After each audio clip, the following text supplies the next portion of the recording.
চলে এলো মাহে রমজান। মাহে রমজানে গুনাহ মাফের মহা সুযোগ।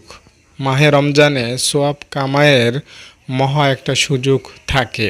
তাই এই মাহে রমজানে আমরা যাতে সোয়াব কামাই করা থেকে বঞ্চিত না হই এবং জিন্দেগির ছোট বড় গুনাহগুলো যাতে ক্ষমা করাতে ব্যর্থ না হই, সেই দিকটাতে আমাদের সম্পূর্ণ ফোকাস দিতে হবে।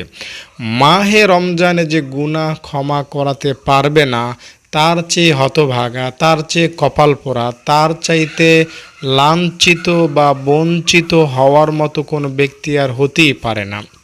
এই মাহে রমজানে ক্ষমাটা কেমন হয় সেটা আমি আপনাকে একটু বোঝানোর চেষ্টা করব একদম সহজে বাংলায়, যাতে আপনি বুঝতে পারেন। দর্শক, পানি এটা এক এক জায়গায় এক এক রকমের মূল্য ধারণ করে। যেখানে পানি সব সময় পাওয়া যায় সেখানে পানি বেচা কিনা তেমন হয় না। যেমন আমাদের এলাকায় কেউ পানি কিনে খায় না, কিন্তু কোথাও যদি ভ্রমণে যাওয়া হয়, আমাদের এলাকার মানুষই যদি কোথাও ভ্রমণে যায় তাকে পানি কিনে খেতে হয়। তো পানির মূল্যটা সেখানে একটু বেশি হয়। যদি মরুভূমিতে যায় সেখানে পানির মূল্যটা আরেকটু বেশি হয়। তো আল্লাহ তাআলা আমাদেরকে 12 মাসের যে 11 মাসের যে ক্ষমাটা করেন, সেটা মনে করেন ওই পানির মূল্যের মতো। মরুভূমিতে বা কোথাও ভ্রমণে গেলে যেমন আমরা একটু কিনে কিনে কষ্ট করে পানি পান করি না, তো ওইভাবে মূলত মনে করতে পারেন আল্লাহ তাআলা 11 মাসে আমাদেরকে ক্ষমা করেন। একটু ক্ষমা পাওয়ার জন্য একটু চেষ্টা করতে হয়, একটু পরিশ্রম ব্যয় করতে হয়, একটু সময় দিতে হয়। কিন্তু এই রমজান মাসে ক্ষমাটা হলো পানির মতো, এলাকার পানির মতো, নদীর পানির মতো, সাগরের পানির মতো। পানির কোনো অন্ত নাই, বৃষ্টির পানির মতো, ঝর্ণার পানির মতো। কোনো সীমা নাই, কোনো লিমিটেশন নাই। আপনি ক্ষমা চাইলেই ক্ষমা পাবেন, ক্ষমা চাইলেই ক্ষমা পাবেন। আমাদের বরিশালের অঞ্চলে তো নদীর কোনো অন্ত নাই। আমি যদি 24 ঘন্টা নদীতে হাবুডুবু খাই, নদীর পানি পান করি, কেউ আমাকে 1 টাকা জরিমানা করবে না। তো এই নদীর পানি আমার জন্য যেমন ব্যবহার করা সহজ, সিম্পল, কোনো মূল্য দিতে হয় না, তার চাইতেও আমি আব্দুল আজিজের জন্য আল্লাহ তাআলা সহজ করে দিয়েছেন আমার গুনাহ ক্ষমা করানোর জন্য এই রমজান মাসটাকে। আপনি বিশ্বাস করলে ভাগ্যবান, না বিশ্বাস করলে আপনি আরও নসিহত শুনুন, উলামায়ে কেরাম কী বলেন রমজান মাস সম্পর্কে সেটা জানার চেষ্টা করুন। রমজান মাসটা এমন যে আপনি একবার শুধু আল্লাহকে বলবেন, আল্লাহ ভুল করেছি, 11 মাস মাফ চাই, মাফ করে দাও। আমার তো মনে হয় এই সামান্য কথাটুকুই যথেষ্ট আপনার 11 মাসের গুনাহ ক্ষমা পাওয়ার জন্য। তাই বেশি কিছু না, আপনি একটু রোজাকে সম্মান দেখান, একটু আল্লাহ তাআলার প্রতি ঝুঁকে থাকেন, আল্লাহ তাআলা আপনাকে এমনিই ক্ষমা করে দিবেন। রহমতের 10 দিনে ক্ষমা না পেলে মাগফিরাতের 10 দিনে ক্ষমা পাবেন। মাগফিরাতের 10 দিনে ক্ষমা না পেলে নাজাতের 10 দিনে তো ক্ষমার সুযোগ আছেই। যারা রমজান মাসটিকে একটু শ্রদ্ধা দেখাবে, মানে রোজা ঠিকঠাক মতো আদায় করবে, তারাবি পড়বে, তো হাদিসের ভাষ্য মতে ঈদের চাঁদ ওঠার আগে আল্লাহ তাআলা তাদেরকে ক্ষমা করবেন, একদম বিলকুল ক্ষমা করবেন। ঈদের চাঁদ ওঠার আগে তাদের গুনাহগুলো আল্লাহ তাআলা ক্ষমা করবেন। আর আপনি যদি আগে আগেই ক্ষমা চেয়ে নেন বা নবীজির শেখানো সেই দোয়াগুলো পড়ে নেন, তাহলে তো আপনার ক্ষমা পাওয়ার সুযোগ আরও বেশি থাকবে। তাই আমি আপনাকে এই ভিডিওর মধ্যে মহানবী সাল্লাল্লাহু আলাইহি সাল্লামের শেখানো কিছু দোয়া আপনাদের সাথে শেয়ার করব। সেই দোয়াগুলো আপনারা শিখবেন, আপনারা পড়ার চেষ্টা করবেন, ইনশাল্লাহ আপনারা অনেক বেশি দামি হবেন। দেখুন, রমজান মাসকে সবাই আমরা আমলে কাটাতে চাই, আমলে সাজাতে চাই। বিশেষত গুনাহ অনেকেই কম করি, গুনাহ না করতে পারলে করি না, সহজে গুনাহ করি না। সওয়াবের কামাই আমরা সবাই বেশি বেশি রমজানে করতে চাই। কে আলেম না, কে নারী, কে পুরুষ, কে গ্রামে থাকে, কে শহরে থাকে, কোনো ভেদাভেদ নেই। আমরা সবাই রমজান মাসে আমল প্রিয়, আমল করতে ভালোবাসি। কিন্তু ওই যে 11 মাস ঠিকঠাক মতো আমল করি না, যার কারণে রমজান মাস এলেও আমরা ওইভাবে আমল করতে পারি না, বা চাইলেও কোনটা রেখে কোনটা করব বা কোনটা করলে ভালো হবে, এ জাতীয় বিষয় নিয়ে আমাদের দুর্বলতা থাকে, সন্দেহ থাকে। তো এজন্য আমি আপনাকে বড়দের ওলামায়ে কেরামদের কিছু পরামর্শ মেনে কিছু আমল আপনাদের সাথে শেয়ার করব। তো আশা করি এই আমলগুলো পুরো রমজান মাস করলে আপনি রমজান মাসের যত রকমের কল্যাণ বরকত সওয়াব আছে সবটাই পেয়ে যাবেন ইনশাআল্লাহ। প্রথমত আমি বলবো নবীজির সেই হাদিসটির কথা, কালিমায়ে তয়্যিবা লা ইলাহা ইল্লাল্লাহ পড়ো, আস্তাগফিরুল্লাহ পড়ো, আল্লাহর কাছে জান্নাত চাও, জাহান্নাম থেকে পানাহ চাও। রমজান মাসের কোনো একটা দিন যদি এমন হয় যে লা ইলাহা ইল্লাল্লাহ পড়েন নাই, আমি বলবো আপনার রোজার মধ্যে পরিপূর্ণতা আসে নাই। আপনি কোনো একটা রোজায় যদি আস্তাগফিরুল্লাহ পড়া ছাড়া পার করেন বা ইফতার সাহরি মানে রোজা দিনের রাত মিলিয়ে যদি আস্তাগফিরুল্লাহ পড়া ছাড়া পার করেন, তো আমি বলবো আপনার রোজার মধ্যে পরিপূর্ণতা আসবে না। আপনি কোনো একটা রোজার দিনে বা রাতে যদি জান্নাত না চান বা জাহান্নাম থেকে পানাহ না চান, তো আপনার রোজার মধ্যে স্বয়ং সম্পূর্ণতা আসবে না। এই রোজা দ্বারা আপনি খুব বেশি উপকৃত হতে পারবেন না। তাই আপনি 29টা রোজা হোক চাই 30টা রোজা হোক, আপনার এটা নিশ্চিত করাতে হবে যে প্রত্যেকটা রোজাতে আমি একবারের জন্য হলেও লা ইলাহা ইল্লাল্লাহ পড়লাম কিনা, একবারের জন্য হলেও আস্তাগফিরুল্লাহ পড়লাম কিনা, আমি জান্নাত চাইলাম কিনা, জাহান্নাম থেকে নাজাত চাইলাম কিনা। এটা আপনাকে মাথায় রেখে রোজাগুলো সামনের দিকে নিয়ে যেতে হবে। আমি এটা বলছি না যে এগুলো না করলে আপনার রোজার মধ্যে একেবারে কমতি হবে, রোজা কবুল হবে না, সেটা না। কিন্তু বাকি আমি বলছি বেশি সোয়াবের দিক থেকে বা বেশি রোজাটাকে ভারী করাতে বা আল্লাহ তাআলার কাছে বেশি গ্রহণযোগ্যতা করাতে, ওই দৃষ্টিকোণ থেকে বলছি যেগুলো ছাড়া রোজা পার করবেন না, আপনি বড় লসের মধ্যে পড়ে যাবেন তাহলে। তো এগুলো হলো মেন বা এগুলো হলো আসল জিনিস। এগুলোর পাশাপাশি আপনি আরও কিছু আমল করবেন, যেমন টয়লেটে পেশাবে টিস্যুর ব্যবহারটা একেবারে 100% করবেন এবং এটা রমজান মাস থেকে এখনই শুরু করবেন, 12 মাস করার চেষ্টা করবেন, ইনশাল্লাহ অনেক উপকার পাবেন। আরেকটা আমল সেটা হলো মেসওয়াক।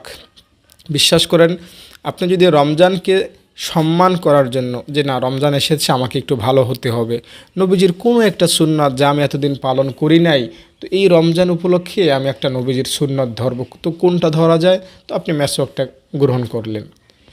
মেসওয়াকটাকে যদি আপনি রমজানকে সম্মান করে নবীজির সুন্নত মেনে 5 টাকা 10 টাকা 20 টাকা দিয়ে কিনে সেটা ব্যবহার করেন, তো আপনার এই আমলটার কারণে আপনার লাইফটাই চেঞ্জ হয়ে যেতে পারে, আপনার ভাগ্য পরিবর্তন হয়ে যেতে পারে, আল্লাহ তাআলা আপনাকে জান্নাত দিয়েই দেবেন ইনশাআল্লাহ।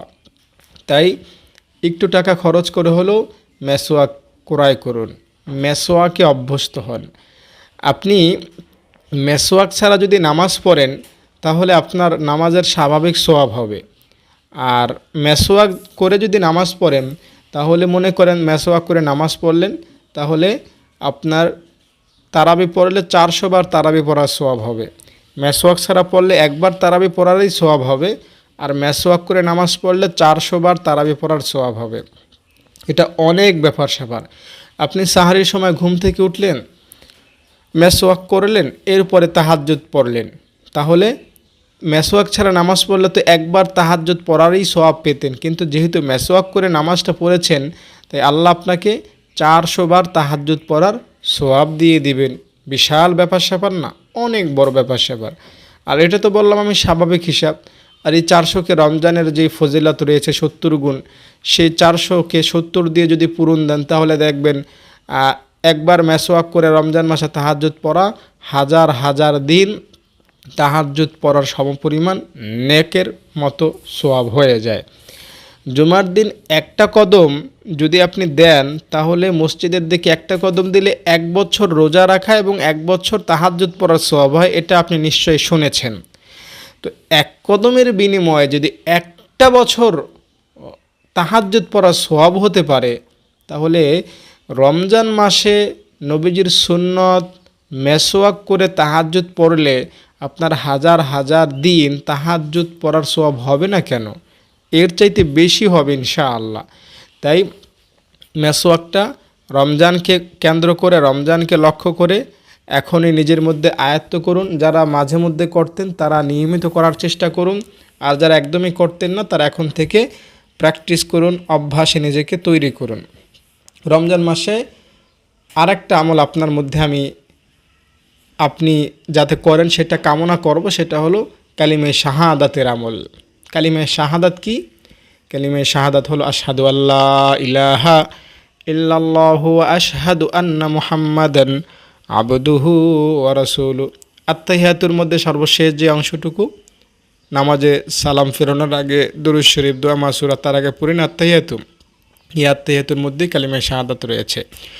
তো এই কালিমা শাহাদাতটা আপনি রমজান মাসে পড়বেন, বিশেষ করে উজু শেষে। আমরা স্বাভাবিকভাবে মিনিমাম একদিনে 5 বার উজু করি মুসলিম হিসাবে নামাজ পড়ার জন্য। তো রমজান মাসে 5 বার করে যদি হয় 30 দিনে 5 পূরণ দিলে হয় 150 বার। তো আপনি 150 বার উজু করবেন মিনিমাম, এটা আমার বিশ্বাস। রমজান মাসে 150 বার উজু করবেন। তো এই 150 বার উজু করার পরে 150 বার কালিমা শাহাদাতটা পড়বেন। আপনি লিখে নিতে পারেন, যদি আপনার সামনে খাতা কলম থাকে আপনি লিখে নিতে পারেন। এই 1 মাসের উজুর শেষে 150 বার এই কালিমা শাহাদাতটা পড়ার উসিলায় আল্লাহ আপনাকে জান্নাত লিখে দেবেন ইনশাআল্লাহ, যদি আপনি এই সওয়াবটা ধরে রাখতে পারেন। আমি এই কথা প্রায়শই বলি, সোয়াব করা এক জিনিস, সোয়াব ধরে রাখা আরেক জিনিস। সোয়াব কিন্তু ধরে রাখা অনেক বড় ব্যাপার স্যাপার, ঠিক আছে? সবাই কিন্তু সোয়াব ধরে রাখতে পারে না। অনেকেই আছে যেমন দেখা যায় লক্ষ লক্ষ টাকা ইনকাম করতে পারে, কিন্তু মাস শেষে আর টাকা থাকে না। ওই ধরনের বরকত তার মধ্যে নাই বা অ্যাবিলিটি তার মধ্যে নাই। অনেক মুসলিম এমন আছি যারা সোয়াব তো বহু কামাই, কিন্তু মরার সময় সোয়াব নিয়ে মরতে পারি না। এমন এমন কিছু গুনাহ করি যার কারণে আমাদের সোয়াব নষ্ট হয়ে যায়। যেমন রিয়া যদি করেন, মানুষকে দেখানোর জন্য আমল করেন, যদি দান করেন, যদি নামাজ পড়েন, যদি কোরবানি করেন, যদি মানুষকে দেখানোর জন্য, তো এটা হবে আপনার আপনার সোয়াব নষ্ট হওয়ার কারণ। আপনি যদি শিরক করেন সোয়াব নষ্ট হয়ে যেতে পারে। মা বাবার বিরুদ্ধে আচরণ করলে, এছাড়াও আপনি যদি গীবত শিকায়াত করেন আপনার সোয়াব অন্যের কাছে চলে যাবে। তো এই সকল বিষয়ে যদি একটু সতর্ক থাকেন তাহলে কিন্তু আপনার সোয়াবটা আপনারই থাকবে, আপনার সোয়াব চলে যাবে না। তাই কালিমা শাহাদাতটা উজুর শেষে পড়বেন। আর এই যে আমি আপনাকে বললাম আল্লাহ আপনাকে জান্নাত দিবেন, এটা আমার বাপ দাদার কোনো কথা বলি নাই। নবীজি সাল্লাল্লাহু আলাইহি সাল্লাম আমাদেরকে সুসংবাদটা জানিয়েছেন যে আমরা যদি কালিমা শাহাদাত উজুর শেষে পড়তে পারি, তো আল্লাহ আমাদেরকে এমনভাবে, এমন জোরে জান্নাতে যাওয়ার সুযোগ দিবেন যে আল্লাহ কেমন যেন বলবেন, বান্দা তুমি না উজুর শেষে কালিমা শাহাদাত পড়েছিলা, এই যে জান্নাতের 8টা দরজা আছে, তুমি যে কোনো দরজা দিয়ে জান্নাতে ঢুকে যাও, তোমার যেখান দিয়ে ইচ্ছা সেখান দিয়ে জান্নাতে ঢুকে যাও। আর আপনি তখন আপনার মতো করে জান্নাতে ঢুকে যেতে পারবেন। তাই নিশ্চিতভাবে জান্নাত পেতে, নিশ্চিতভাবে আল্লাহ তাআলাকে খুশি করাতে কালিমা শাহাদাতটা পড়ুন। আল্লাহ তাআলা আপনাকে অবশ্যই ইনশাল্লাহ জান্নাত দান করবেন। এখন আপনাকে আমি একটু ভেতরগত কথা বলি বা একটু গভীরে গিয়ে কথাটা শোনাই। দেখুন, কালিমা শাহাদাতটা পড়লে আপনি কোথায় গেলেন? নবীজির কথা অনুযায়ী জান্নাতে গেলেন। কখন পড়ার কারণে? উজুর শেষে পড়ার কারণে। তো জান্নাতে কোন ব্যক্তি যাবে? যার গুনাহ আছে সে কি জান্নাতে যাবে? নিশ্চয়ই না। যার গুনাহ নাই, সোয়াব আছে, সেই কোথায় যাবে? জান্নাতে যাবে। এটাই আমরা বুঝি। তাহলে আমরা কি বুঝলাম পরোক্ষভাবে? যে উজুর শেষে কেউ যদি কালিমা শাহাদাত নিয়মিত পড়ে যেতে পারে, তো এর অর্থ হলো আল্লাহ তাআলা তার জিন্দেগির ছোট বড় সব গুনাহ ক্ষমা করাবেন, ক্ষমা করে দিবেন। তাই কালিমা শাহাদাত পড়ুন। আশহাদু আল্লাহ ইলাহা ইল্লাল্লাহ ওয়া আশহাদু আন্না মুহাম্মাদান আবদুহু ওয়া রাসূলুহু। ছোট গুনাহ, বড় গুনাহ, কবিরা গুনাহ, যত প্রকার গুনাহ করেছেন, যেটা রমজানের বাহিরে করেছেন, রমজানের ভেতরে করেছেন, যেটা আপনার ঘরে করেছেন, যেটা আপনার বাহিরে করেছেন, সমাজে করেছেন, দেশে কিংবা বিদেশে করেছেন, যেটা আপনি মোবাইলে ইন্টারনেটে করেছেন, যেটা আপনি যেইভাবেই করেন না কেন, আপনি যদি কালিমায়ে শাহাদাতটা নিয়মিত উজুর শেষে পড়ে যেতে পারেন, ওই জাত ও সত্তার শপথ, ওই আল্লাহর শপথ, আপনার টোটাল জীবনের ছোট বড়, জানা অজানা, প্রকাশ্য গোপন সব গুনাহ মাফ হয়ে যাবে, কোনো গুনাহ বাকি থাকবে না ইনশাআল্লাহ। তাই রমজানকে শ্রদ্ধা করতে, রমজানের আমল নিজের মধ্যে আনতে আমি আপনাকে বলবো, লা ইলাহা ইল্লাল্লাহ পড়ুন, আস্তাগফিরুল্লাহ নিজের মধ্যে আনুন, পড়ুন, জান্নাত চান, জাহান্নাম থেকে পানাহ চান, কালিমায়ে শাহাদাত উজুর শেষে পড়ুন, ভাগ্য খুলে যাবে, গুনাহ মাফ হয়ে যাবে। যারা আয়াতুল কুরসি পারেন না, রমজানকে টার্গেট বানান যে আমি এই রমজান শেষ হওয়ার আগে আয়াতুল কুরসি শিখেই ছাড়ব। মাদ্রাসার ছাত্ররা 6 বছর বয়সে পুরা কোরআন শরীফও মুখস্থ করে ফেলে, এমন রেকর্ডও আছে। আর 10 বছর বয়সে কোরআন শরীফের 20, 30, 40, 50টা সূরা মুখস্থ করা, এটা খুব স্বাভাবিক একটা বিষয় ছোট ছোট বাচ্চাদের কাছে, একদম ইজি বিষয়। আপনি কেন পারবেন না ছোট্ট একটা আয়াত মুখস্থ করতে? আয়াতুল কুরসিটা কেন আপনার মধ্যে আপনি আনতে পারবেন না? আয়াতুল কুরসি আমি যদি সহজে বলি আয়াতুল কুরসির পাওয়ার ক্ষমতা, তাহলে এটাকে আমি বলতে পারি, আপনাকে কিভাবে বলবো, ওই মনে করেন সাগরে আপনি একটা জাহাজ নিয়ে গেলেন, ডুবে গেল সাগর, জাহাজটা ডুবে গেল। তখন আপনার কাছে যদি কোনো লাইফ জ্যাকেট থাকে, যেটাকে আমরা দেখি বিভিন্ন লঞ্চ স্টিমারে, তো ওগুলো থাকলে কিন্তু আপনি সাগরের মধ্যে তলিয়ে যাবেন না, সাগরের মধ্যে ভাসমান থাকতে পারবেন 3 দিন, 5 দিন, 10 দিন আপনি থাকতে পারবেন, আস্তে আস্তে করে তীরে আসতে পারবেন। কিন্তু আপনার কাছে যদি লাইফ জ্যাকেট না থাকে, 5 মিনিটে কিন্তু সাগরের মধ্যে ডুবার সাথে সাথে আপনি মরে যাবেন, ঠিক না? তো আয়াতুল কুরসিটা আমি এভাবেই আপনাকে বলতে পারি, আয়াতুল কুরসি যদি আপনার দিলে থাকে, এটা আপনাকে লাইফ প্রুফ বা লাইফ বাঁচানোর বা আপনার শরীরটা জাহান্নাম থেকে বাঁচানোর একটা ভূমিকা রাখবে, কাজ করবে।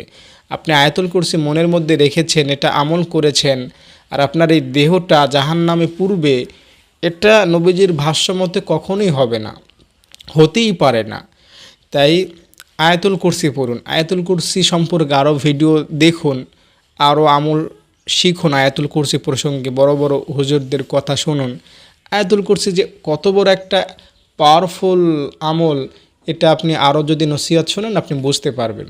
তাই আপনাকে আমি দাবি করব, অনুরোধ করব, ভাই বোন, এই রমজান মাসকে টার্গেট বানান আয়াতুল কুরসি মুখস্থ করার পেছনে। আপনি হয়তো বলবেন হুজুর আমি জানি, তো আপনার জানার মধ্যেও অনেক ভুল আছে। আমাকে যারা ফোন করেন ছোট্ট একটা দোয়া বলতে গিয়ে তারা 10-12টা ভুল করে ফেলেন। তো আয়াতুল কুরসি তো মোটামুটি একটা বড় আয়াত, তাই এটা আপনি যদি পেরেও থাকেন আপনি বিশুদ্ধ করুন, আমাকে ফোন দিতে পারেন, ইনশাআল্লাহ আমি আপনাকে ধরিয়ে দেব যে কোথায় আপনার ভুল আছে। তো টাইম নিয়ে ফোন দিবেন, নামাজের সময় ছাড়া ফোন দিবেন, ইনশাআল্লাহ আমি চেষ্টা করব আপনার আয়াতুল কুরসি কোথায় ভুল আছে সেটা ধরিয়ে দিতে। আমরা অনেকেই অনেক সূরা কিরাত পারি জানি, কিন্তু শুদ্ধ না। আর অশুদ্ধ আমল করলে কিন্তু আল্লাহ তাআলার কাছে বেশি গ্রহণযোগ্যতা পাওয়া যাবে না। যেমন একটা ঘটনা মনে পড়ল, একজন লোক 40 বছর নামাজ পড়েছেন। তো নবীজির কোনো একজন প্রিয় মুখ সেখানে গিয়েছেন, দেখলেন তিনি নামাজ পড়তেছেন। তো জিজ্ঞেস করলেন, ভাই আপনি এভাবে কয় বছর নামাজ পড়েছেন? বলল 40 বছর নামাজ পড়েছি। তখন তিনি বললেন যে দেখো, নবীজি যেভাবে আমাদের নামাজ শিক্ষা দিয়েছেন সেইভাবে তো তুমি নামাজ পড়ো না, তাই তোমার 40 বছরের নামাজ বৃথা গিয়েছে, এটা কবুল হবে না। তাই আপনি 40 বছর আয়াতুল কুরসি পড়েন বা 50 বছর নামাজ পড়েন বা 60 বছর রোজা রাখেন, যদি নবীজির তরিকা অনুযায়ী না হয়, শুদ্ধ না হয়, তাহলে সেটা কিন্তু আল্লাহ তাআলার কাছে কবুল হবে না, সাফ কথা। তাই একটু চেষ্টা করুন, হিম্মত করুন আয়াতুল কুরসিটা শেখার জন্য। রমজান উপলক্ষে আয়াতুল কুরসিটা বিশুদ্ধ করুন। আর প্রত্যেক নামাজের শেষে সুবহানাল্লাহ, আলহামদুলিল্লাহ, আল্লাহু আকবার পড়তে যেন ভুল না হয়। যদি পড়তে পারেন আপনার ছোট যত গুনাহ আছে সব মাফ, নবীজি বলেছেন। তাই আপনি এগুলো পড়বেন, ঠিক আছে? রমজান মাস উপলক্ষে তো আমরা কোরআন শরীফ খতম দেওয়ার একটা প্রতিযোগিতা করি অনেকেই, এটা ভালো, এটা করবেন এবং এটা 12 মাস অভ্যাসে রাখার চেষ্টা করবেন। আর প্রত্যেক রাত্রে তারাবির সময় বা তারাবির পরে আপনি সূরা মুলক তেলাওয়াত করবেন। মা বোনেরা যারা ঘরে নামাজ পড়বেন তারাবি, আপনারা 2 রাকাত তারাবি পড়ে সূরা মুলকের 1 পৃষ্ঠা পড়লেন, আবার 2 রাকাত তারাবি পড়ে সূরা মুলকের আরেক পৃষ্ঠা পড়লেন। এভাবে 20 রাকাত তারাবিও শেষ হলো, আবার মাঝে মধ্যে সূরা মুলক শুরু থেকে শেষ পর্যন্ত পড়লেন, সূরা মুলকও তেলাওয়াত হয়ে গেল। তো এভাবে একবার সূরা মুলক তেলাওয়াত করে ফেলবেন, অথবা একসাথে এক বসায় শেষ করে ফেলবেন। ইনশাআল্লাহ এতে করে আপনার কবরের আযাব হবে না, কবরে আপনি শান্তি পাবেন, নিরাপত্তা পাবেন ইনশাআল্লাহ। তো দর্শক, রমজান মাসের এসব আমল নিয়ে আমি আপনাদের সামনে ধারাবাহিকভাবে ভিডিও ছেড়ে যাব, আপনাদের সাথে শেয়ার করে যাব। আপনারা আমার পাশেই থাকবেন, চ্যানেলটি সাবস্ক্রাইব করে রাখবেন। ইনশাআল্লাহ আপনাদের কাছে আমি সুন্দর সুন্দর তথ্য শেয়ার করতে পারবো রমজান উপলক্ষে ইনশাআল্লাহ। আর আপনারা যদি আমার ছাত্রীদের ইফতার সাহারির ব্যবস্থা করিয়ে দিতে চান, মাশাআল্লাহ অনেকেই ফোন করেছেন। আমার হিসাব মতে মনে হয় 9 রোজা হয়ে গিয়েছে, রমজান 9 রোজা পর্যন্ত আমার ছাত্রীদের ইফতার এবং সাহারির ব্যবস্থা হয়ে গিয়েছে। তাই আর তো আছে কয়েকদিন, 27 রোজা তো আমাদের মাদ্রাসা বন্ধই হবে। তো সেই হিসাবে আর বোধ হয় 16-17 রোজা বাকি আছে। তো এই দিনগুলো আপনারা যদি কেউ দিতে চান, অবশ্যই আমাকে ফোন করে জানাবেন যে হুজুর আমি এই দিনে দিতে চাই। ওই দিন আসলে আপনি টাকা দিয়ে দেবেন, ইনশাআল্লাহ আমি ওই দিন আপনার নামে ছাত্রীদের ইফতার সাহারির ব্যবস্থা করিয়ে দেব। এছাড়াও আমার মাদ্রাসার যে কোনো উন্নয়নমূলক কাজে আপনি আমাকে ফোন দিতে পারেন, জাকাত ফিতরের টাকাও আমাকে দিতে পারেন আমার মাদ্রাসায়। ইনশাআল্লাহ আপনার দানটা কিয়ামত পর্যন্ত সদকায়ে জারি হিসাবে কাজে লাগবে। আর আশা করি দর্শক ভিডিওটি আপনার কাছে ভালো লেগেছে। আমি আবারও বলছি, আপনারা কালিমায়ে শাহাদাতটার আমল নিয়মিত করবেন, প্রত্যেক উজুর শেষে পড়বেন। কালিমায়ে তয়্যিবার আমল নিয়মিত পড়বেন। আর আস্তাগফিরুল্লাহ বেশি বেশি পড়বেন, জান্নাত চাইবেন, জাহান্নাম থেকে পানাহ চাইবেন। বিশ্বাস করেন এই আমলগুলো আপনার রোজাকে অন্য লেভেলে নিয়ে যাবে। আর গুনাহ মুক্ত হওয়ার চেষ্টা করবেন, গুনাহ করবেন না ইনশাআল্লাহ। আল্লাহ তাআলা রমজানে এই সকল আমল করার কারণে আপনার 60, 70, 80, 90, 100 বছরের সগীরা কবিরা, জানা অজানা, প্রকাশ্য ছোট বড় সব গুনাহ ইনশাআল্লাহ মাফ করে দেবেন রব মহান আল্লাহ তাআলা। দর্শক ভালো থাকেন, সুস্থ থাকেন, নিরাপদে থাকেন। আসসালামু আলাইকুম।